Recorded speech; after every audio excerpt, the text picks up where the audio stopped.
Why was the staple food of an entire era often a deadly risk? What horrors lurked inside the humble loaf that fed both kings and peasants, saints and sinners? How did entire generations survive, year after year, knowing that every bite could be their last, their undoing, the spark that lit a fire in their veins? Tonight, we journey back to the Middle Ages, not to the grand castles, the glorious cathedrals, or the blood-soaked battlefields, but to the very heart of medieval existence, the humble loaf of bread, the daily bread. It was a comfort and a curse, a prayer and a poison. By the end of this exploration, you will understand the profound and terrifying dangers of medieval bread and why, despite everything, despite the known and unknown risks, they ate it anyway. Imagine the comforting scene of a medieval village, the smell of wood smoke and fresh bread, the sound of laughing children. This daily bread was the very foundation of life, a heavy rye loaf for the peasant and a fine white bread for the lord. But hidden within this picture of survival was a terrifying secret. What if the staff of life was also a bringer of death?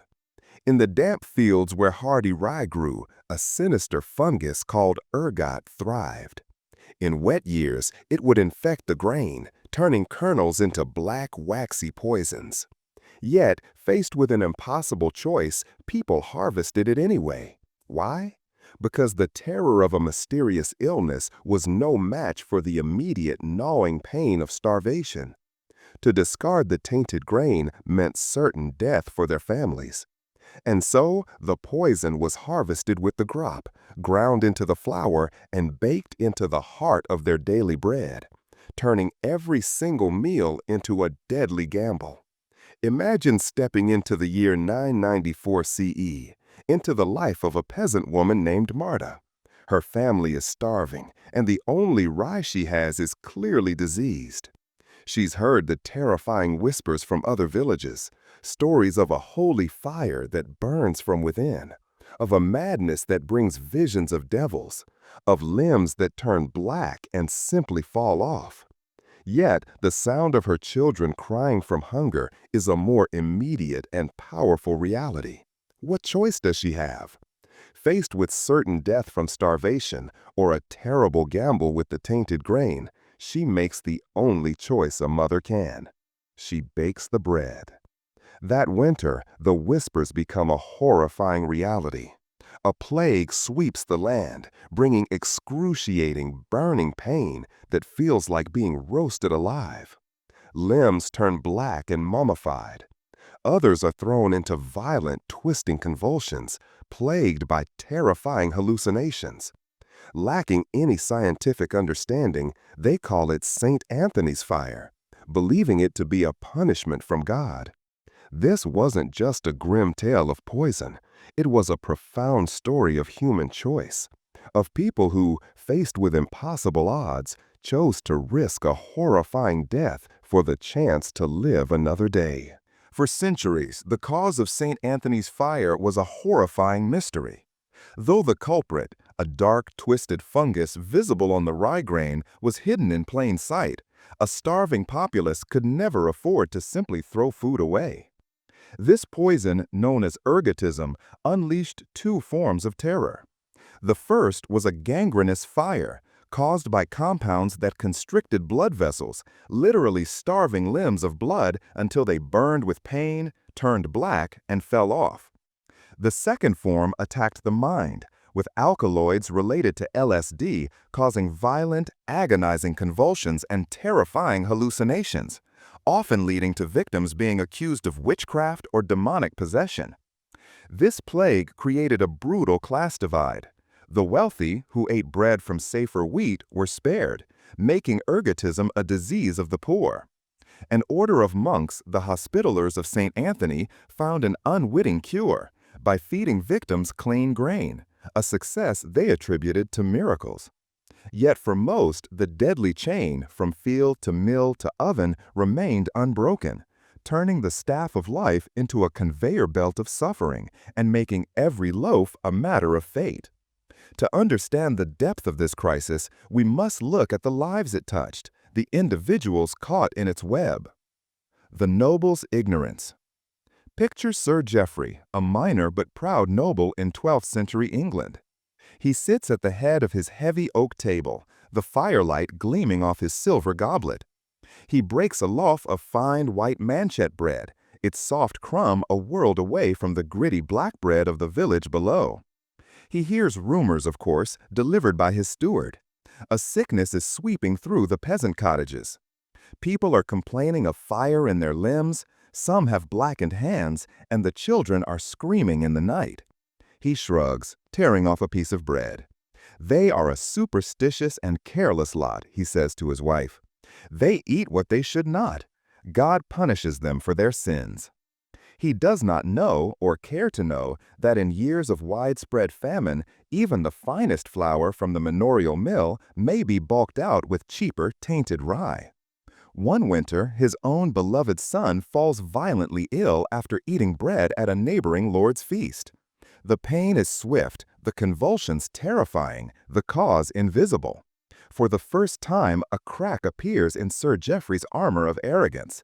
For the first time, he understands that no wall is high enough to keep this terror out. That night, Sir Geoffrey sits by his son's bedside, a position usually reserved for his wife or a servant, and watches as fever and delirium take hold. The boy thrashes, screaming at visions only he can see. Sir Geoffrey remembers the laughter at the feast, the pride in sharing bread and wine with his peers. Now he wonders if every loaf is a gamble, every shared meal a potential death sentence. His worldview is shattered by the humbling, terrifying power of a single grain. The healer's struggle. In the Lorraine region of France, a wise woman named Isabeau, known as a local healer, tends to the sick. She has seen this fire before. It comes every few years, always after a wet summer. She tries her remedies, the knowledge passed down from her mother and grandmother.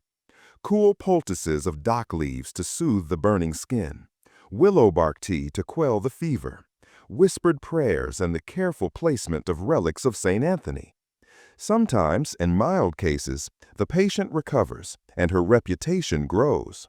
More often, she fails. She watches with a heavy heart as mothers lose their children to the madness, as strong men lose their limbs and their minds. She begs the village elders to discard the rye with the black spurs, pointing to the fungus, her intuition screaming that it is the source. But hunger is a louder, more convincing voice. It is God's will, they say. We cannot waste his grain. Isabeau weeps, powerless, as the bread they believe is a gift from God claims another soul.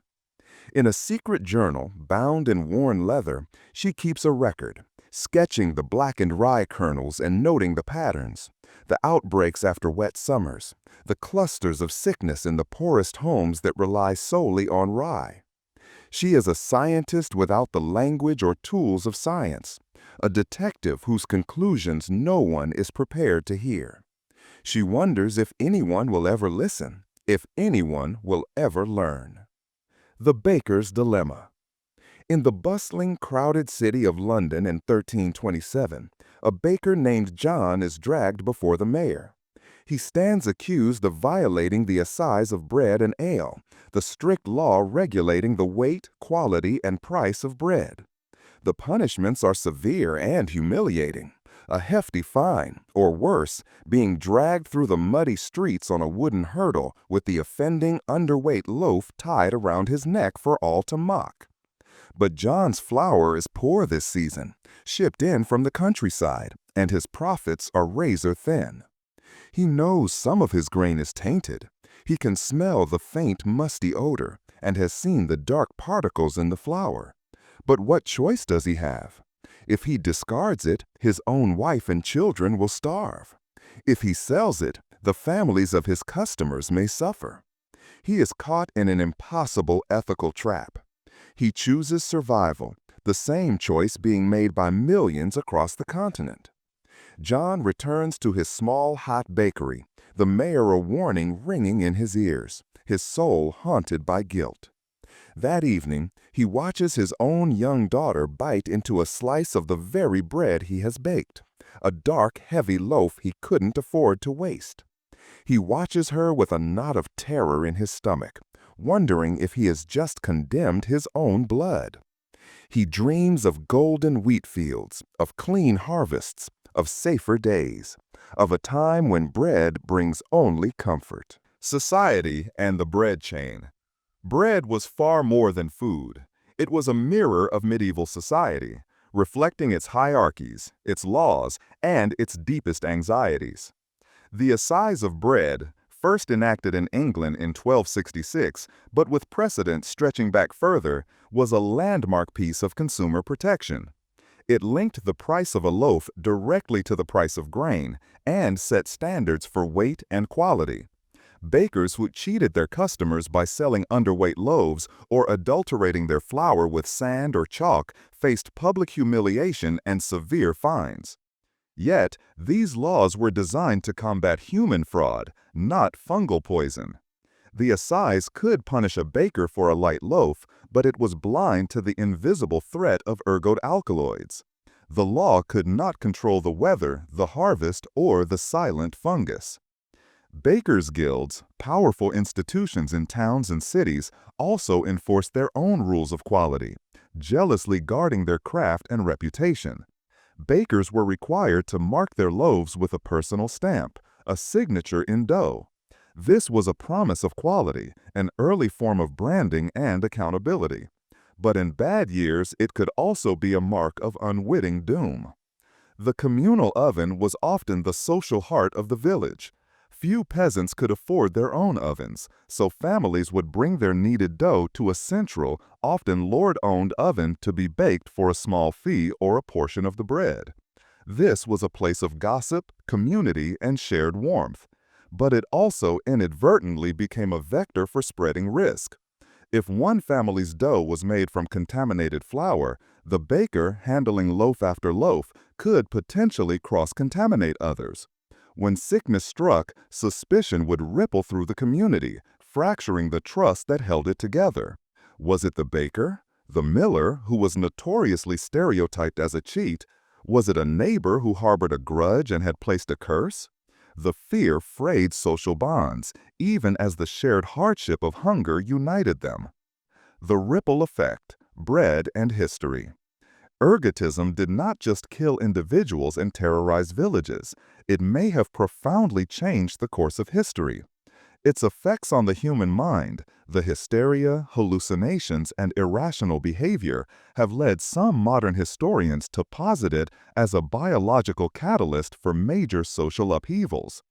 The line between hunger and madness, already thin in desperate times, may have been erased entirely by the psychotropic properties of contaminated bread. Consider the infamous Salem witch trials of 1692. In colonial Massachusetts, a group of young girls began to suffer from bizarre and terrifying symptoms: violent convulsions, a sensation of being pinched or bitten by invisible specters, and frightening visions.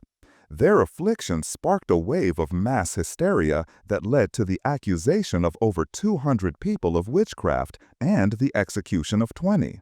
In 1976, historian Linda R. Copperell published a groundbreaking paper suggesting that the bewitched girls were in fact suffering from convulsive ergotism. The rye fields in the area had experienced a wet, damp growing season, perfect conditions for claviceps purpurea.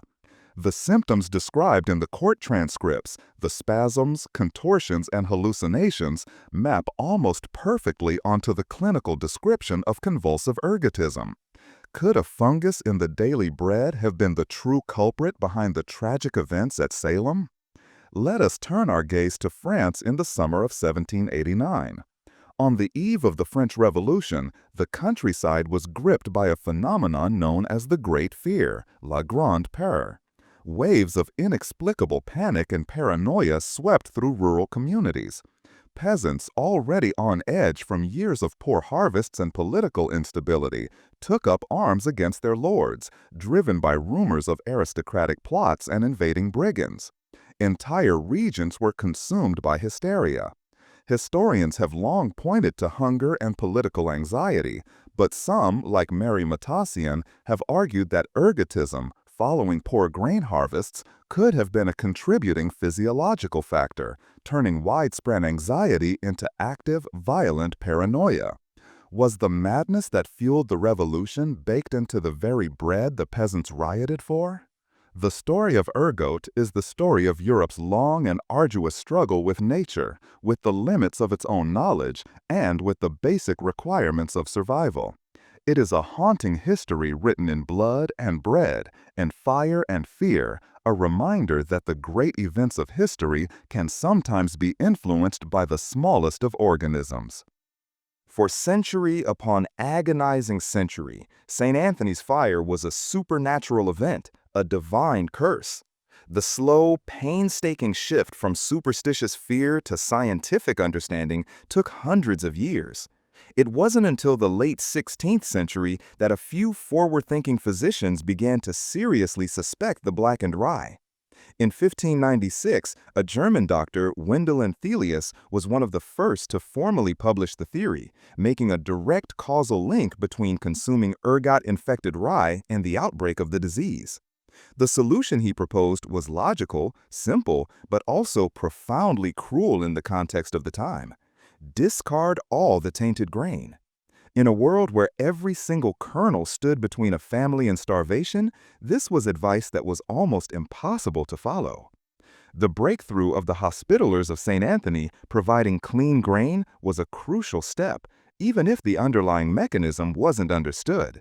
But real progress came with the dawn of the scientific age and improvements in agriculture.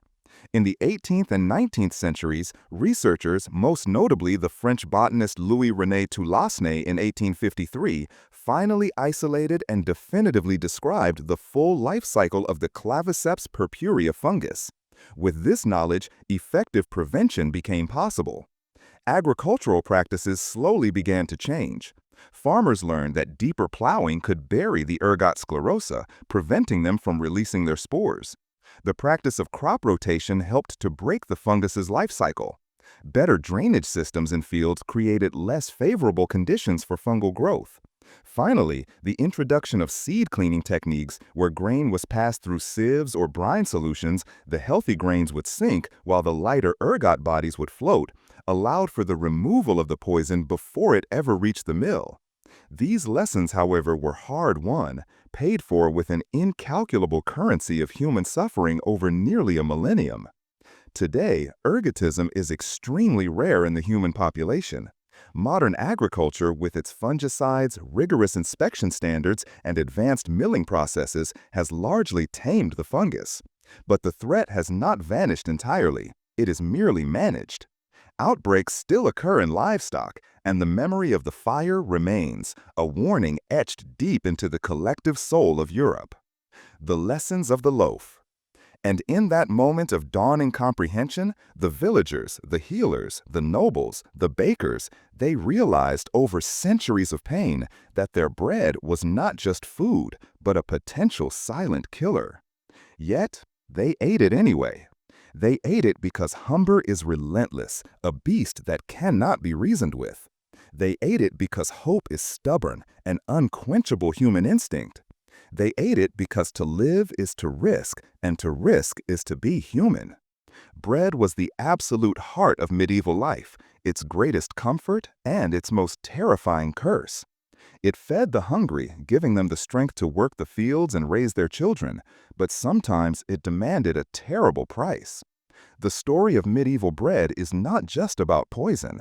It is a story of astounding resilience, of communities bound together by shared hardship, of mothers feeding their children with trembling hands, knowing the danger, but choosing life, choosing hope, over the certainty of starvation. It is a story populated by bakers and healers, by saints and sufferers, by meticulous laws and desperate loopholes. It is an epic of survival against unimaginable odds, of learning from unimaginable pain, of humanity's slow, agonizing crawl out of the darkness of ignorance and into the light of understanding. Bread is so much more than mere sustenance. It is memory. It is history. It is hope. It is the sacred, unbreakable bond that ties us to our ancestors, to their silent struggles, to their unheralded triumphs. So next time you sit down to a meal, next time you break bread, take a moment to remember. Remember that we are the descendants of those who survived the bread. We carry their lessons in our DNA, their scars in our history, and their hope in our continued existence. Every loaf has a story. Every meal is a quiet miracle. And every danger humanity has faced and overcome is a testament to the staggering, indomitable courage of those who came before us.